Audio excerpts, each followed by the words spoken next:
I still remembered the way he said it. Not angry, not loud, almost bored. You should have moved on years ago. The words didn't echo. They didn't need to. They landed and stayed, heavy and precise, like something placed carefully in the middle of the room, not thrown, presented. For half a second, no one reacted. That was the part that hurt first. I felt the air shift, the way it does when people decide something important without saying it out loud. Someone behind me adjusted their seat. Another person let out a quiet breath, like relief, as if he'd finally said what everyone else had been thinking. I didn't look at him right away. I stared at the table instead. The faint scratch marks, a coffee ring that hadn't been wiped properly, ordinary details, safe details. Because I knew if I looked up, I'd see it. The looks. Not sympathy, not concern. Evaluation.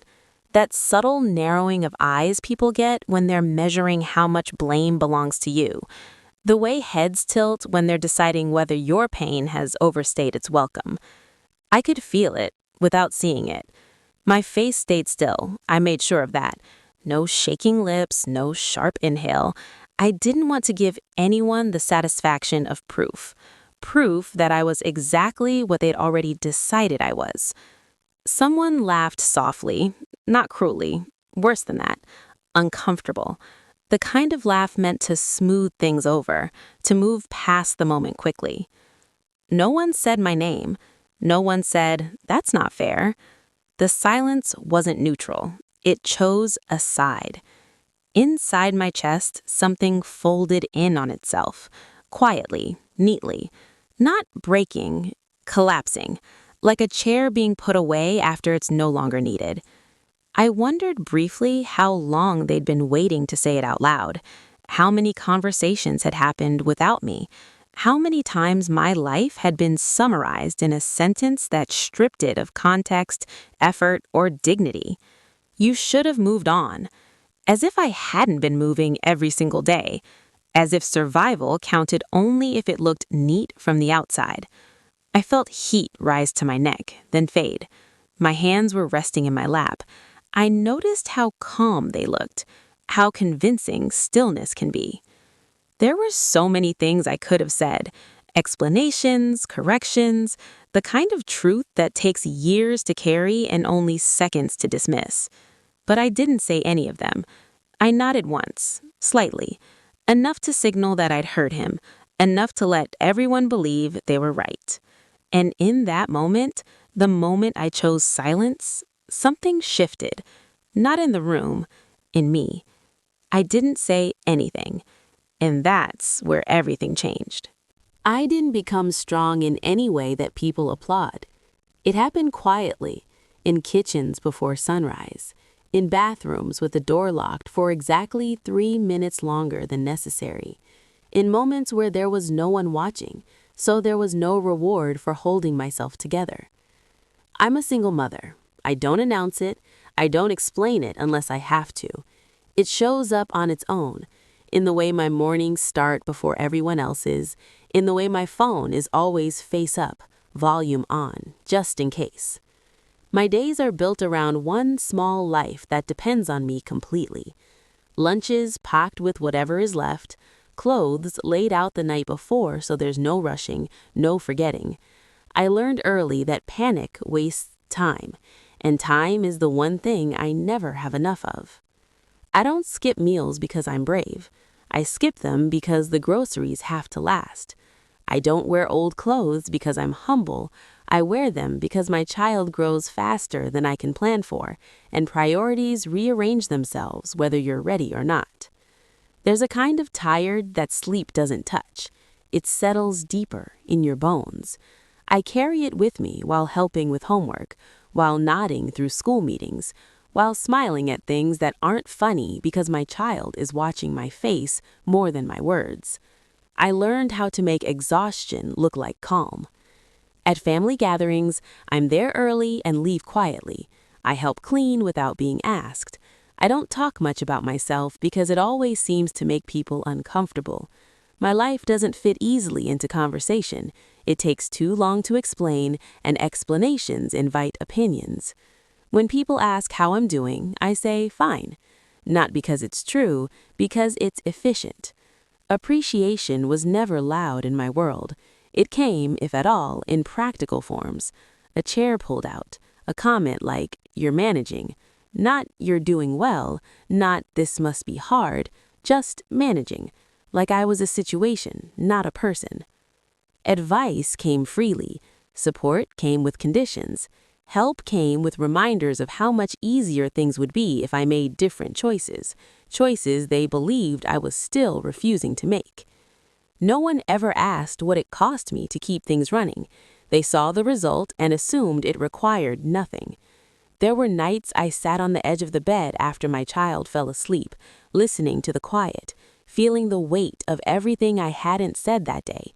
All the moments I swallowed because explaining myself felt heavier than carrying the truth alone. I told myself it was temporary, that eventually effort would translate into understanding, that consistency would soften people. I didn't realize something else was happening at the same time. While I was focused on surviving, on doing, providing, protecting, they were watching, measuring, deciding.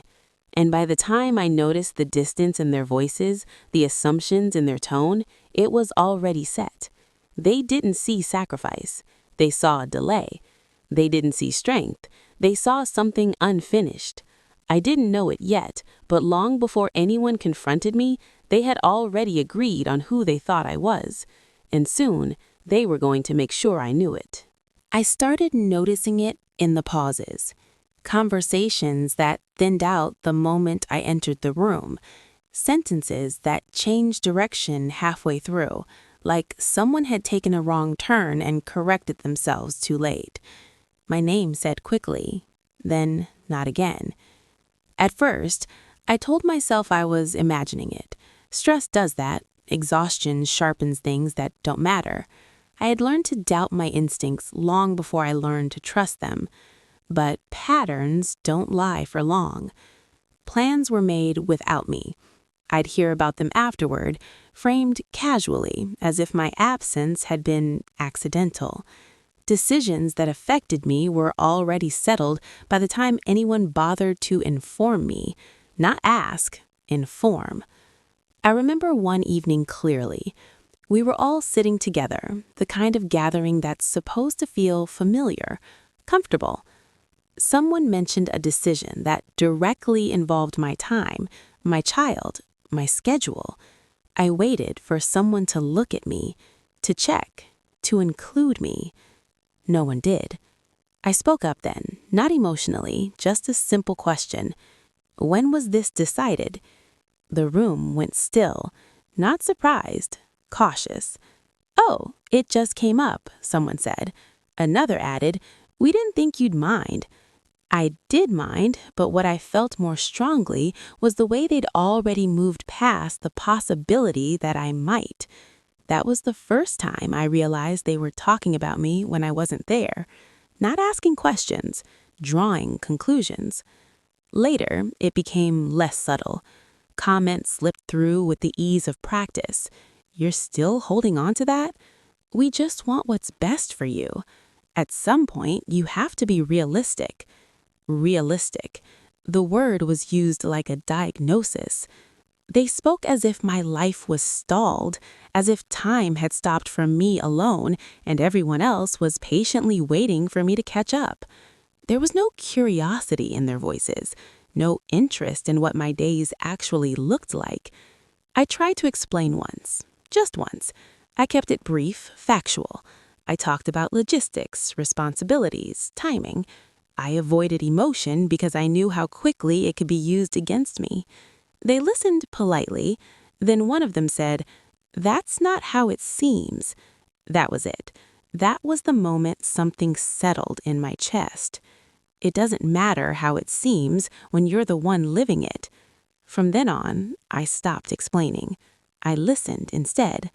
I listened as my choices were reframed into flaws, as my patience was described as avoidance, as my boundaries were quietly labeled as bitterness. I watched them align with each other in small, efficient ways. A nod here, a shared look there, the comfort of agreement. What hurt most wasn't that they disagreed with me, it was that they didn't need me present to do it. No one confronted me directly, no one asked if they were wrong. They spoke around me, about me, past me, like I was already gone. And the more I stayed quiet, the more confident they became in their version of events. I felt isolated in a room full of people who knew my history, but not my reality, who spoke with certainty about a life they only observed from a distance. That was when I understood something I hadn't before. This wasn't misunderstanding. This was betrayal, practiced, polite, and already agreed upon. I didn't confront them. Not yet, but I started paying attention, and what I was about to notice next would make it impossible to unsee. The pressure didn't arrive all at once. It crept in through conversations that sounded reasonable on the surface, concerned even. Voices lowered slightly as if kindness lived in volume control. "We're just worried about you." That sentence came up often. Always the same tone, soft, careful, the kind that doesn't invite disagreement without making you look unreasonable. What they were worried about was never my exhaustion, never the way I carried everything alone. It was my refusal to do what they believed would make things easier for them. You're holding on to things that aren't healthy. You don't let things go. At some point, you have to stop making everything so complicated. Complicated. Another word that followed me. Whenever I tried to clarify, to gently correct what they were assuming, it was turned around on me. "See, this is what we mean. You always take things personally. We can't even talk to you anymore." I started to recognize the pattern. My reaction was the problem, not what was being said. My feelings were evidence, not information. If I stayed calm, they pushed harder. If I spoke, they sighed. If I went quiet, they called it passive-aggressive. There was no version of me that fit the space they'd decided I belonged in. They told me I was difficult for asking questions, selfish for wanting time, uncooperative for not agreeing fast enough. Everything I did was framed as resistance, even when it was restraint. The strangest part was how normal it all sounded. No one raised their voice, no one insulted me outright. They used phrases that sounded supportive if you weren't listening closely. "We just want peace. This tension is exhausting. Why can't you move forward like everyone else?" Peace, apparently, meant compliance. Moving forward meant erasing parts of my experience that made others uncomfortable. I began to doubt myself in small, dangerous ways. I replayed conversations late at night, searching for the moment where I'd gone wrong. I wondered if I really was too sensitive, too rigid, too much. There were times I almost apologized just to end the discomfort. The urge sat heavy in my chest, the temptation to smooth things over, to make myself smaller so the room could breathe again. But every time I opened my mouth to say I was sorry, something stopped me. Not anger, not pride, clarity. I hadn't done anything wrong. I had just refused to disappear quietly. So I stayed silent. I nodded when they spoke. I listened when they explained my life back to me. I let the words pass through without catching on anything, even when they stung. And the more I refused to react, the more unsettled they became. They wanted a response, tears, anger, something they could point to and say, "This is what we're dealing with." I didn't give them that. Instead, I watched as the narrative hardened, as they grew more confident, more direct, as the pressure increased, disguised as concern. They thought silence meant weakness. They thought time would wear me down. They didn't realize that every attempt to break me was sharpening something else entirely. And soon, the stakes were going to get higher, high enough that staying quiet would no longer protect anything but the truth. Things stopped being subtle after that. What had once felt like pressure turned into expectation, the kind that assumes you'll comply because it's easier than resisting, the kind that doesn't bother asking anymore. Money came first. Not directly, not in a way anyone would admit. It showed up as suggestions wrapped in urgency, decisions already outlined, presented to me as solutions to problems I apparently couldn't handle on my own. This just makes sense. You don't need to be involved in every detail. We're trying to help you.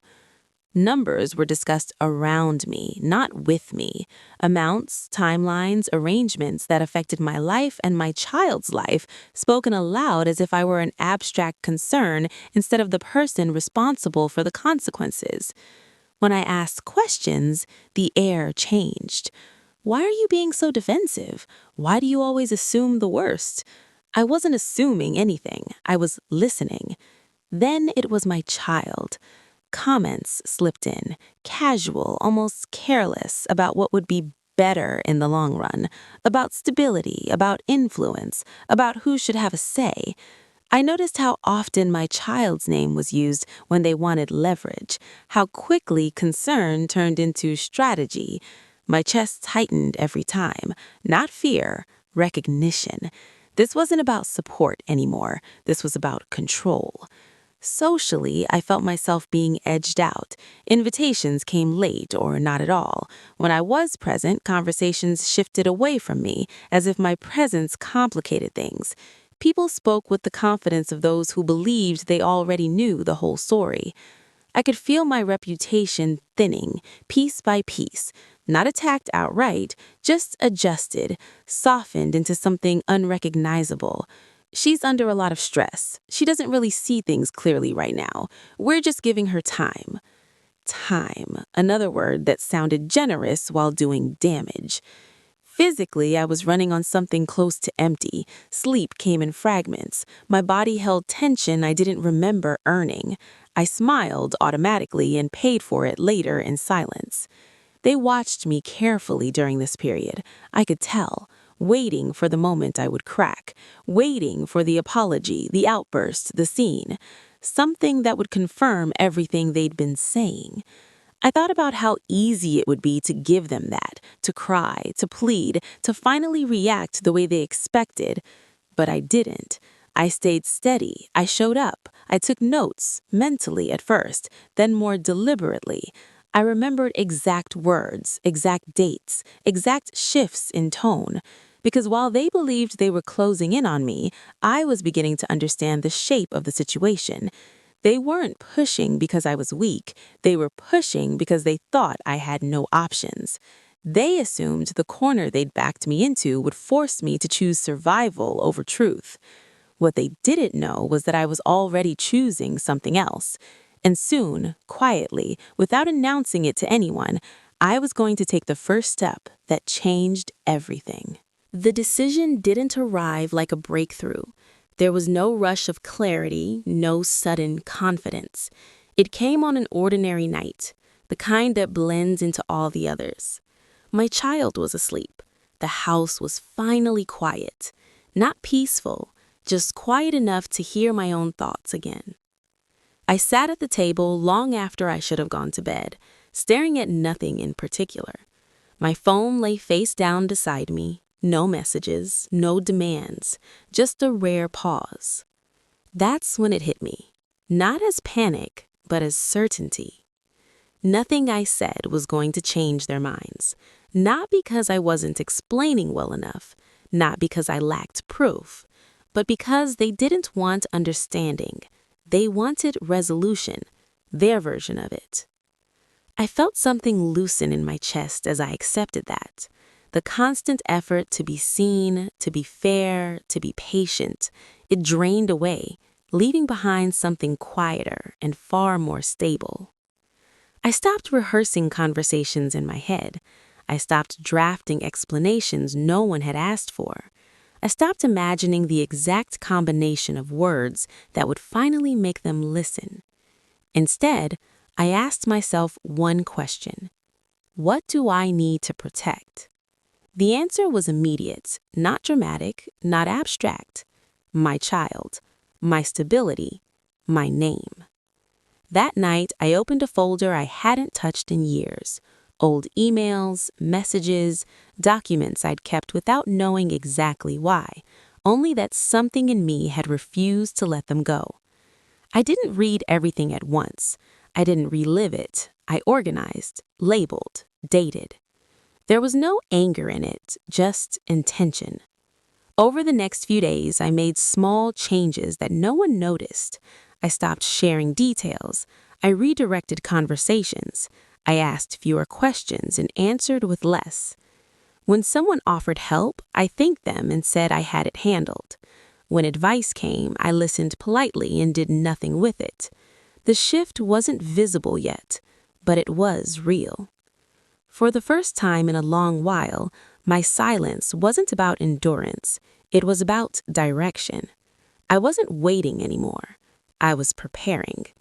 And while they believed nothing had changed, while they mistook my calm for compliance, something irreversible was already in motion.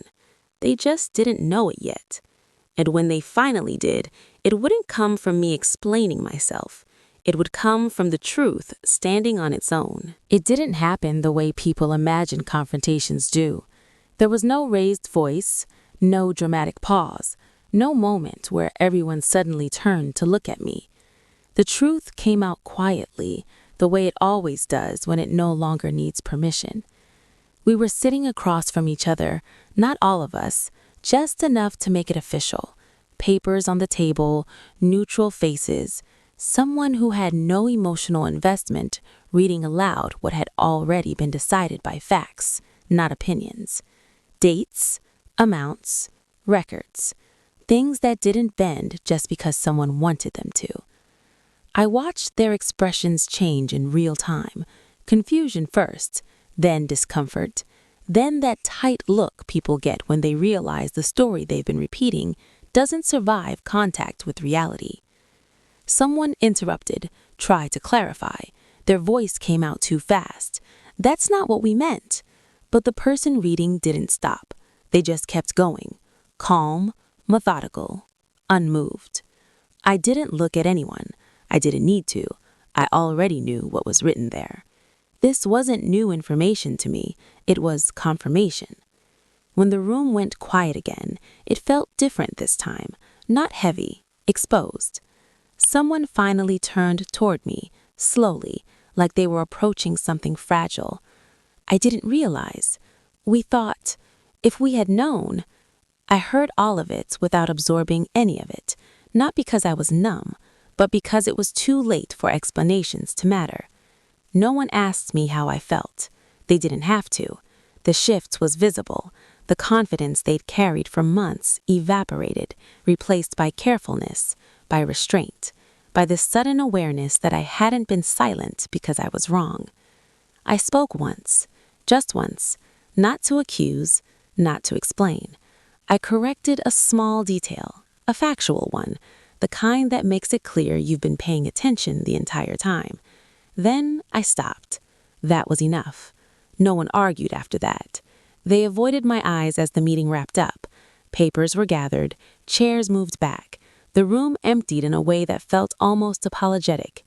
Outside, someone tried to speak to me privately. Their tone was different now, softer, uncertain. I guess we misjudged things. I nodded. Not agreement, acknowledgement.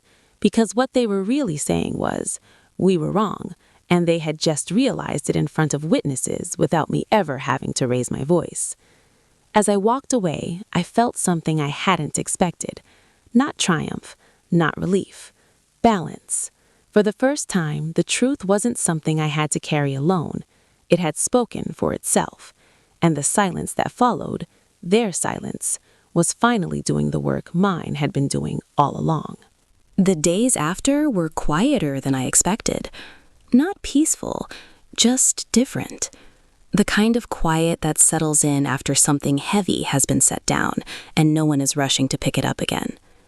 No one called right away. Messages slowed. Conversations, when they happened, were careful, measured, as if everyone was suddenly aware that words could leave marks. I went back to my routines: morning lunches, school drop-offs, work, dishes at night. On the surface, nothing had changed, but inside, something fundamental had shifted. I wasn't waiting for permission anymore. There were apologies, eventually, not all at once, not the kind you imagine in movies. They came unevenly, wrapped in explanations and discomfort. I didn't see it that way before. I was just trying to help. I thought you understood our intentions. I listened. I didn't interrupt. I didn't correct them. Because I finally understood something I hadn't before. Understanding doesn't always arrive with accountability. Sometimes it arrives late, asking to be accepted as resolution. I didn't offer full forgiveness, not because I was angry, but because forgiveness, to me, requires honesty before comfort, and not everyone was ready for that. What I did offer was distance, boundaries, a version of myself that no longer over-explained or softened the truth to make it easier to swallow. My child noticed the change before anyone else did. I was calmer, more present, less weighed down by conversations that never went anywhere. I laughed more easily. I slept a little deeper. I hadn't realized how much energy I'd been spending trying to be understood by people who had already decided not to hear me. There are still moments, holidays, shared spaces, familiar rooms, where I can feel the old dynamics trying to resurface, the expectation that I'll smooth things over, that I'll be the flexible one, the quiet one. But now, silence belongs to me. It's no longer something I endure. It's something I choose. I don't replay that sentence in my head anymore, the one that started all of this. It doesn't echo the way it used to. Because I know something now that I didn't then. Moving on doesn't always mean leaving something behind. Sometimes it means standing still long enough for the truth to catch up. I didn't win anything. I didn't prove anything dramatically. I simply stopped carrying what was never mine to hold alone. And if parts of this story feel familiar, if you've ever been judged quietly, misunderstood collectively, or told to move on when no one ever asked what you were carrying, you're not alone. If you want to share your experience, the comments are open. If you want to hear more stories like this, you can subscribe and stay. Sometimes the most powerful stories are the ones we were never allowed to tell out loud, until we finally are.